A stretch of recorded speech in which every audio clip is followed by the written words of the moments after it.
muito bem disso. E eu visitei ela lá, quando ela estava lá. As pessoas ou se apegam a Deus ou se perdem, por completo. E a grande maioria, até dos crentes, chegam lá e se desviam da fé. Por isso que nós queremos levar esse projeto que nós temos aqui, de discipulado, de ganhar pessoas para Cristo. Eu tenho insistido com um trabalho, e alguns irmãos têm abraçado esse trabalho de ir de casa em casa para pregar o Evangelho. E uma experiência que eu já contei aqui, muito boa, no início foi bem relutante, né? As pessoas não querendo fazer, mas o Salomão, quem pé aí, Salomão? Que é bom as pessoas saberem, o Salomão hoje está encabeçando um trabalho de ir de casa em casa. A pastora Verônica, que dela, está fazendo o mesmo, indo de casa em casa. E uma menina aqui perto, chama Maria. Está aqui a Maria? Tá? Fica em pé. Cadê ela? Ah, está lá, ó. Olha lá a Maria lá, dá uma olhadinha para trás lá, ó. A Maria vai ser batizada com a filha, não vai, Maria? No próximo batismo? Ah lá, amém ou não, irmão? Vocês dão um amém, pelo menos?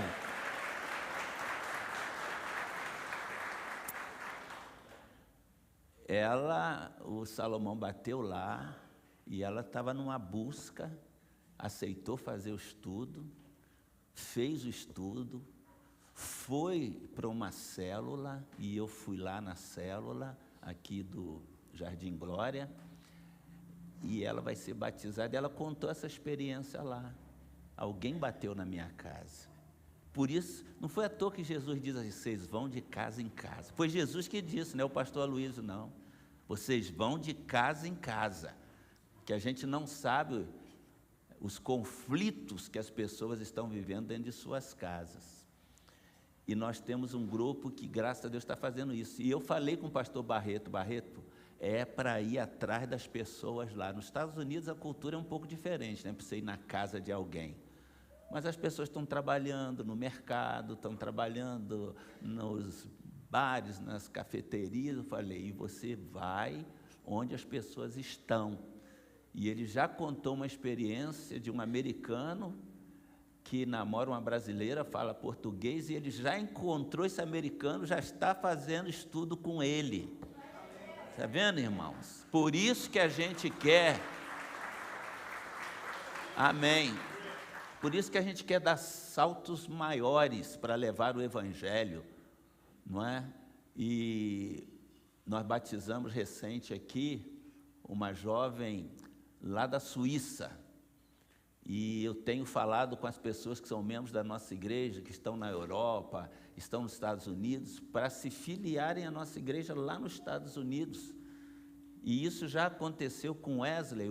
Eu batizei ele aqui com a esposa dele hoje, casaram, foram para os Estados Unidos. O pastor Barreto já está fazendo uma célula online com eles lá perto de Nova York. E eu vejo que isso vai nos possibilitar ir abrindo novos trabalhos, e a nossa igreja vai poder levar a palavra do Senhor, como diz Jesus, até os confins da terra. Esse é o nosso propósito. Por isso temos que orar, temos que contribuir, porque sem recursos você não vai a lugar nenhum, né? Você não vem nem na igreja, tem que pegar Uber, tem que pegar ônibus. E eu fiquei muito feliz que eu vi uma menininha chegando ali de táxi. E esse é o interesse que você tem que ter com as pessoas. Eu logo vi que ela não é membro da igreja. Eu perguntei para ela, você está vindo hoje? Cadê aquela menininha que eu estava conversando com ela? Fica em pé aí, está lá atrás, não está? Fica em pé, lá, ó, lá atrás. Ela veio no culto jovem. Ela falou, não, eu vim no culto jovem, estou vindo hoje a primeira vez, mas ela é de uma outra igreja, quer fazer parte da nossa igreja. Mas a gente tem que ter esse interesse.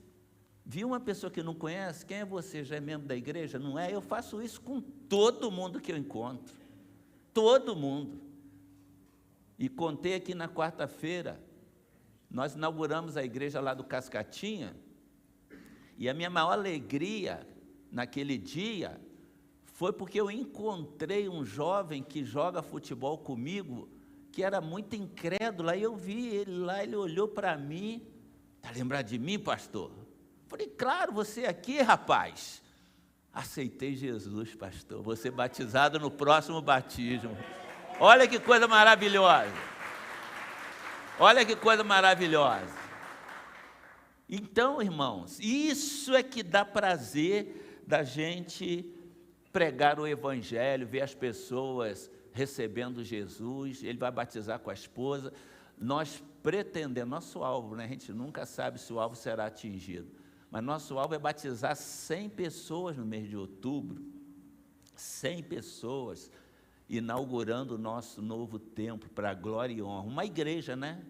E já batizamos uma igreja esse ano, quase 100, já foram batizados. Eu quero que vocês fiquem de pé, nós vamos orar por isso. O pastor João vai fazer uma oração de gratidão a Deus por aquilo que Ele tem nos permitido realizar e por aquilo que nós ainda faremos na obra do Senhor.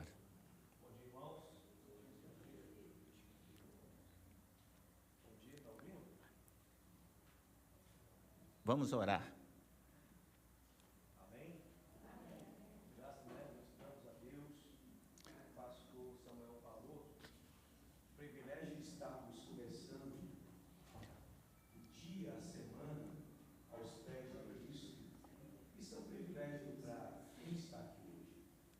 Para quem realmente é bom estar aos pés do Senhor. Ó Deus. E queremos dar graça por tudo que o Senhor tem feito na nossa vida, pelos trabalhos da igreja, pela vida do pastor Aloísio, que tem se dedicado, né, cada dia mais, não importando a idade dele, porque eu até assim reconheço que é bom cada dia mais você não se preocupar com a sua idade, mas que você busque fazer cada dia mais para o Senhor. Amém.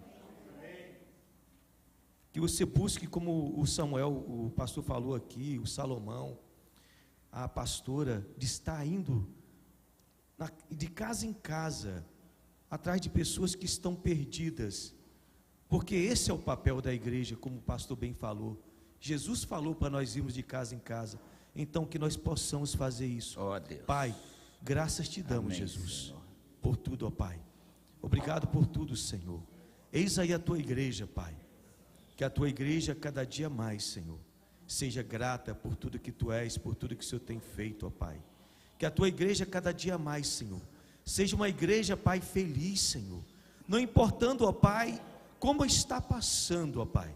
Porque muitas vezes estamos no deserto, estamos numa dificuldade, mas tudo é para honra e glória do Senhor. Ó Deus. Porque o Senhor é um Deus, ó Pai, é um Pai que só nos coloca muitas vezes, permite que nós passamos por situações difíceis, mas justamente para nos alinhar ao teu propósito. Então, graças eu te dou, Pai, por tudo que tu és, por tudo que o Senhor tem feito, por Deus. tudo que essa igreja tem feito.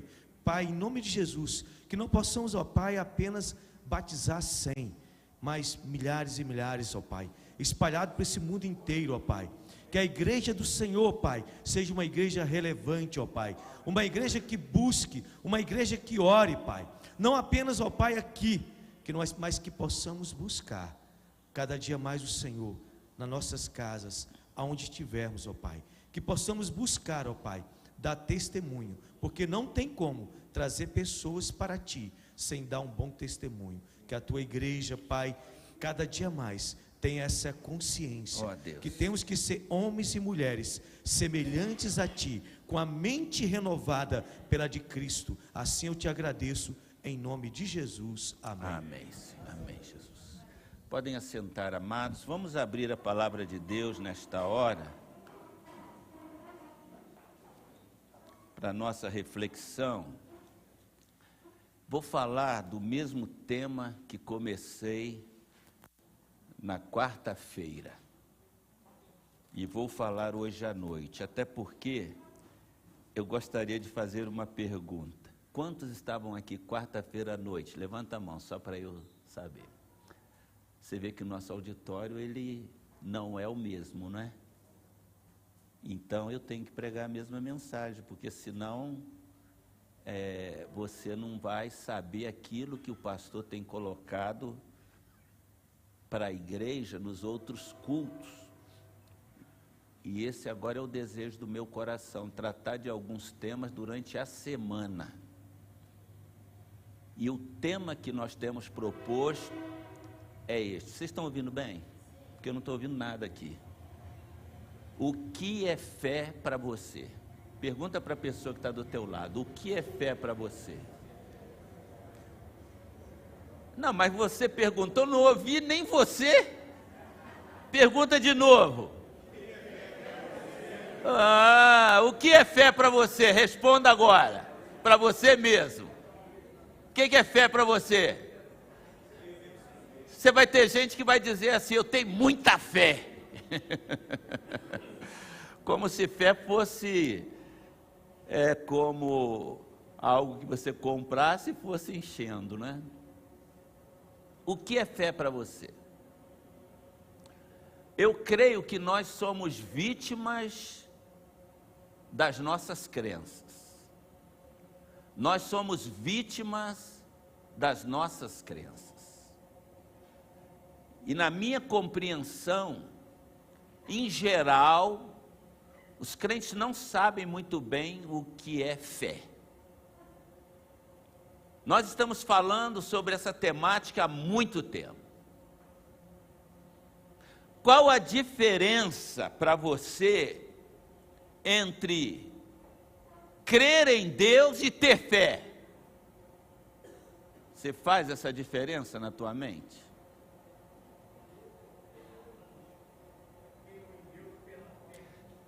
Então, o que acontece? A gente milita neste assunto a vida toda, mas às vezes a gente não sabe nem o que é que a gente está fazendo. Porque se eu perguntar para você assim, você crê em alguma coisa? O que eu estou te perguntando? Você acredita ou não acredita? Você acredita em mim ou não acredita em mim? Você crê em mim ou não crê em mim? Está entendendo? Crer é acreditar.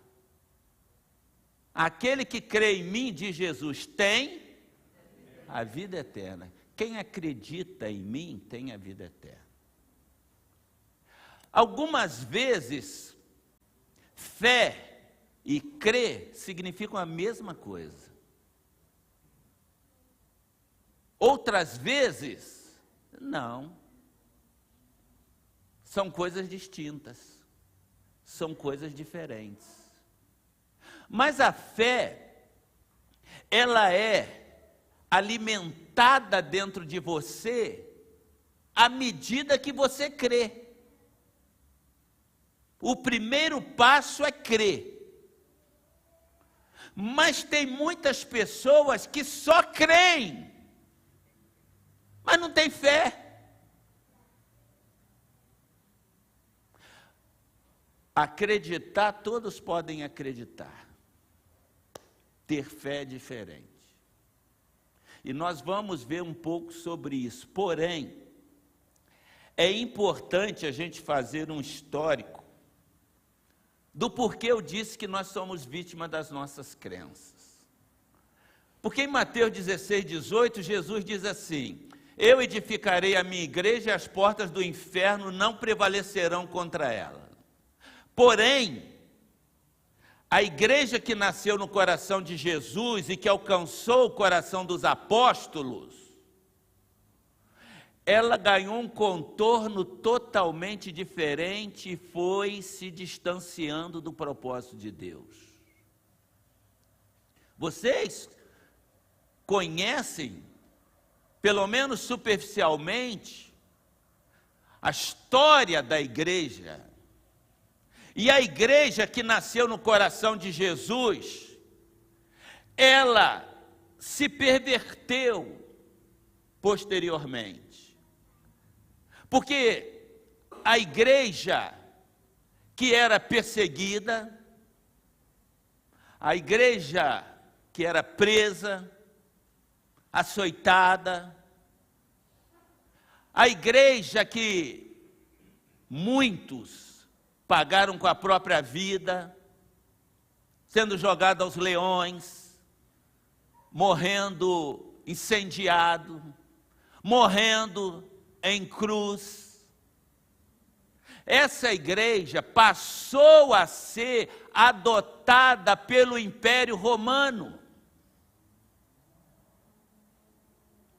Quando Constantino, o imperador, teve uma visão antes de ir para a guerra, e a visão que ele teve envolvia Cristo e a cruz.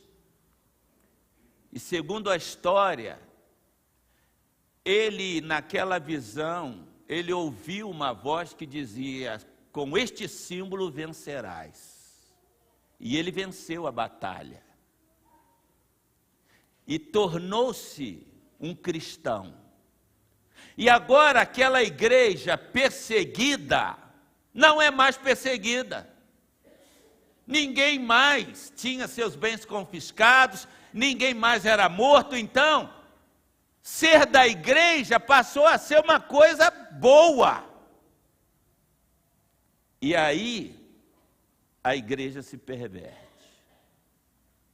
Em 325, depois da era Jesus, primeiro século, teve o primeiro concílio convocado por Constantino, para dirimir algumas questões relacionadas à teologia e à eclesiologia, ou seja, sobre a igreja e sobre Deus.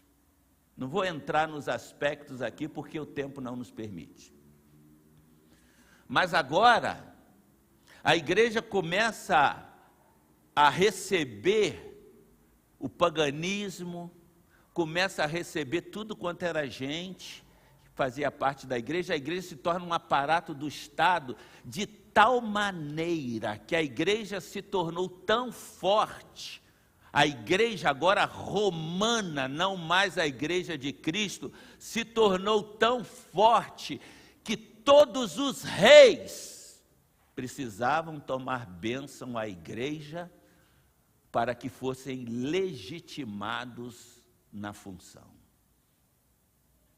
Houve o caso até de um rei ser destituído pelo Papa, o rei Henrique IV na Inglaterra. Foi onde houve a cisão da Igreja Católica com a Igreja Ortodoxa. Estou falando grego para vocês ou é português mesmo que eu estou falando? Vocês estão entendendo? Que tem gente que às vezes me conta e fala assim: pastor, foi muito bonito, mas não entendi nada. Isso não é bom, você tem que entender. É história, não é? Que muitos com certeza já sabem. Mas é só para te situar naquilo que hoje é a igreja. Nós somos o resultado de uma filosofia grega, porque os gregos dominaram o mundo de então. É o que se chama de filosofia greco-romana. O romanismo e a filosofia grega nos impregnaram. O nosso comportamento é influência da filosofia grega e da religiosidade romana. Por esta razão, é que até o Novo Testamento foi escrito em grego. Porque os gregos dominaram o mundo de então. Depois vem o Império Romano e agora a religião romana de Roma se torna a maior potência do mundo. Vem a Reforma Protestante, século XVI, século XVII, numa tentativa de voltar a igreja para o seu lugar, mas a reforma foi incompleta. E por isso algumas igrejas evangélicas ainda mantêm alguns ensinamentos, como sacramentos, batismo, ceia, casamento. Sacramento é aquilo que entendem ser algo que ajuda na salvação, o que é antibíblico. Porque a reforma não foi completa. E pior ainda, não tirou a religiosidade das pessoas. Não tirou. Por isso eu disse que nós somos vítimas das nossas crenças. Porque hoje nós temos uma igreja evangélica religiosa. Então é uma igreja que crê, mas não é uma igreja que tem fé. A diferença está nisso. Porque fé é entrega total. É dependência total. Vivo não mais eu, é Cristo que vive em mim, e a vida que eu agora vivo, vivo-a na fé do Filho de Deus, que se entregou por mim. Efésios, capítulo 2, versículo 20. Já estou crucificado com Cristo, diz Paulo. Vivo não mais eu, mas é Cristo que vive em mim. A vida que agora vivo na carne, vivo-a na fé. Essa palavra fé não é uma coisa mística, é entrega. É entrega, vivo agora na fé. Por isso que Abraão é chamado pai da fé, porque diz o quê? Ele deixou tudo e foi na direção de Deus. Foi na direção de Deus. Isso é fé. Isso é fé. Mas nós paramos na religiosidade, porque as pessoas foram ensinadas a crer, aceitar Jesus, e está tudo bem, vai para o céu agora, amém, né?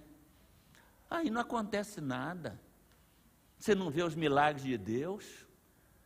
Se tiver alguém demoniado, você manda chamar o pastor, porque você tem até medo do demônio. Se tiver alguém doente, o pastor vai lá orar pelo doente. Cadê a fé? Onde está a fé? Porque não há entrega. É por isso que nós somos seletivos até nos cultos que a gente vai participar, porque é cumprir a minha religião. Eu já fui essa semana. Como você vai enfrentar o diabo apenas satisfeito no fato de ir para o céu? Você crê, mas se não tem fé, Jesus diz, você não pode nada. Não pode nada, você não pode nada.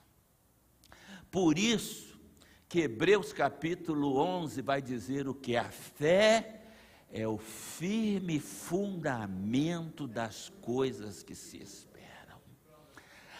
Olha, a fé é o firme fundamento. Se não houver fé envolvido, não tem fundamento. Se não tem fundamento, não tem conquista. E a fé, ela tem que ser demonstrada nas nossas atitudes, nas nossas ações. É por isso que Romanos, capítulo 10, o verso 17, vai dizer: a fé vem ao ouvir e ouvir a palavra de Deus. Mas não é escutar não, meu irmão. Mães aqui que me ouvem, eu tenho certeza que já disse para os filhos assim: esse filho não me escuta, eu falo, e não me escuta. Então, fé é prática. É prática, não é saber apenas por informação oral. A Bíblia diz que a fé vem pelo ouvir, pelo obedecer. Pelo obedecer. Você tem que ouvir, mas você tem que escutar a voz de Deus e colocar em prática. O pastor fala, prega cada semana e pregue.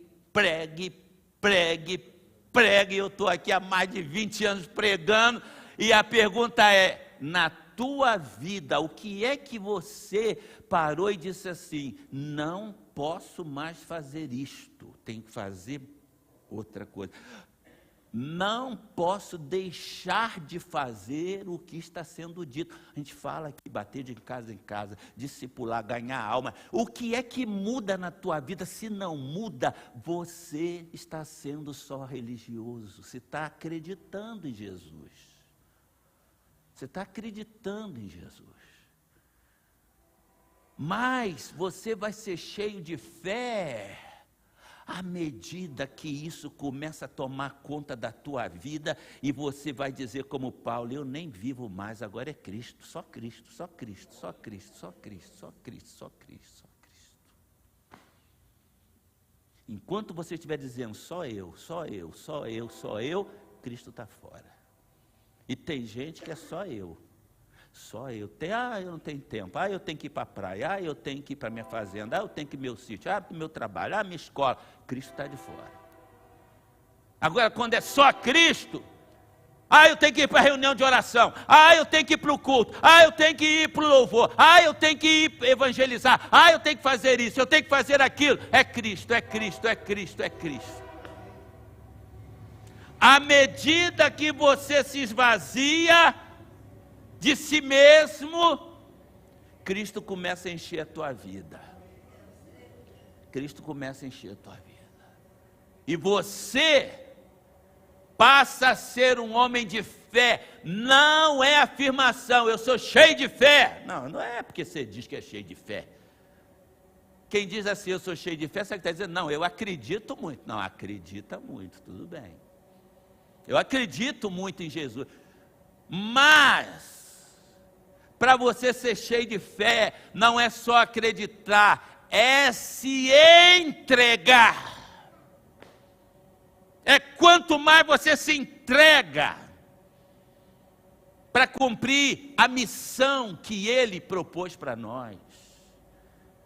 E qual é a missão? Nós, às vezes, cumprimos bem no que diz respeito à manutenção da obra. A gente participa, a gente está presente, a gente contribui, a manutenção. Mas, e o cumprimento da missão? Missão. Ele deu-nos missão. Vocês vão pelo mundo afora. Vocês vão. E teve momentos que os discípulos não quiseram ir, ele, vão, eu estou mandando. Não é opção, é ordem, é imperativo. É imperativo. Vão. Mas a gente não quer ir, porque o diabo não quer que a gente vá. Porque se a gente for, a gente vai atrapalhar o plano dele. A gente vai tirar pessoas da perdição. É interessante que no Velho Testamento você quase não ouve falar sobre fé. Você vê atitudes de fé. E creu Abraão e isso foi-lhe imputado por justiça. Que ele creu e obedeceu. Ele não só acreditou, ele acreditou e ele obedeceu. No Novo Testamento, é que nós temos uma vasta parcela de textos bíblicos falando sobre fé. Um deles está em Efésios 2:8, que nós já mencionamos aqui algumas vezes, a fé, não, a salvação, né? Pela graça, sois salvos Por meio da fé. Por meio da fé. Isto não vem de vós, é dom de Deus. A salvação é pela graça. Mas Tiago vai dizer o seguinte: se você diz que crê, mas não faz nada, até os demônios acreditam e se estremecem. Você diz que acredita, os demônios também acreditam. E aí ele vai contestar esse tipo de crença. Fé sem obras é morta. Por que ele está dizendo que fé sem obras é morta? Muitos vão dar explicações que não tem nada a ver com o sentido do que ele está falando. Ele está dizendo o seguinte, que não é fé, uma coisa que você tem dentro de você, que está morto. Não, ele está dizendo o seguinte: se você diz que acredita, mas não realiza as obras que o Senhor mandou realizar, essa fé não vale nada. Essa fé não existe. Só tem sentido quando você alia fé. A salvação é pela graça, por meio da fé. É por isso que eu tenho muitas dúvidas quanto à salvação de pessoas que se dizem salvas, mas são peças nulas na obra do Senhor. Eu tenho muitas dúvidas. Pela graça sois salvos por meio da... Então eu sou salvo, mas eu demonstro que eu sou salvo. Com as minhas ações, com as minhas atitudes. Pela graça sois salvos por meio da fé. O que demonstra que eu sou salvo é a fé. E a fé é o quê? É a entrega. É a realização. É a morte para si mesmo e a vida para Cristo. E a gente vai encontrar em Romanos, capítulo 5, olha o que diz Romanos 5, verso 1. Tendo, pois, sido justificados pela fé, temos paz com Deus. Tendo, pois, sido justificados pela fé, eu volto à pergunta: o que é fé para você? Alguns acham que é alguma coisa, não é, que existe e que a gente exercita e a gente vai ser salvo. Não. O que demonstra fé é você mostrar. Por isso é que quando alguém crê em Jesus Cristo, logo a gente pergunta que se quer ser batizado, se integrar na igreja. Para que a pessoa faz parte da igreja? Eu pergunto para você. Para que a pessoa faz parte da igreja? Para cantar, para orar? Tudo bem, isso é bom. Mas é para isso? Ou é para realizar a obra que Jesus estaria realizando se estivesse vivo aqui? Nós somos corpo de Cristo. Ele é o cabeça da igreja. Então, o que isso quer dizer? O corpo tem que realizar o que a cabeça quer.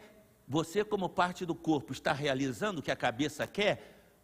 Porque o que ele, como cabeça da igreja, quer, salvar gente, curar pessoas, tirar do domínio de Satanás, levar paz, justiça, amor.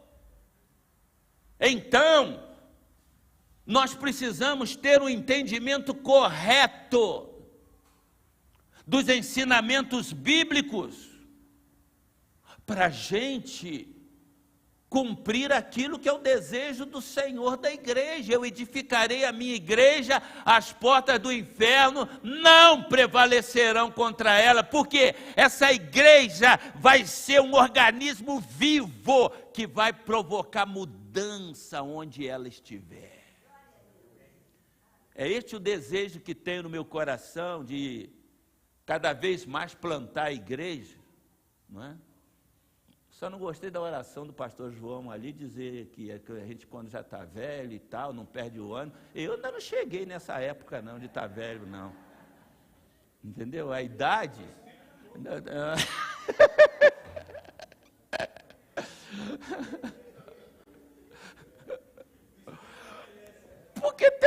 uma nova aí que está velhinha, irmão, não faz nada, aquela galinha morta. Eu encontro um jovem que diz assim, não, eu estou cansado, estou muito atarefado, eu não estou tendo tempo. Eu falei, mas peraí, meu filho, estou entendendo não. Eu não estou entendendo. A Márcia está ali, eu sou presidente do Restituir, eu sou presidente do Reconstruir, eu sou diretor da escola, eu sou diretor do colégio, eu sou pastor da igreja que tem 9 igrejas espalhadas por aí afora, eu sou membro da convenção e tem reuniões, eu prego em vários lugares, meu tempo sobra. Meu tempo sobra. Agora vem com essa, eu não tenho tempo.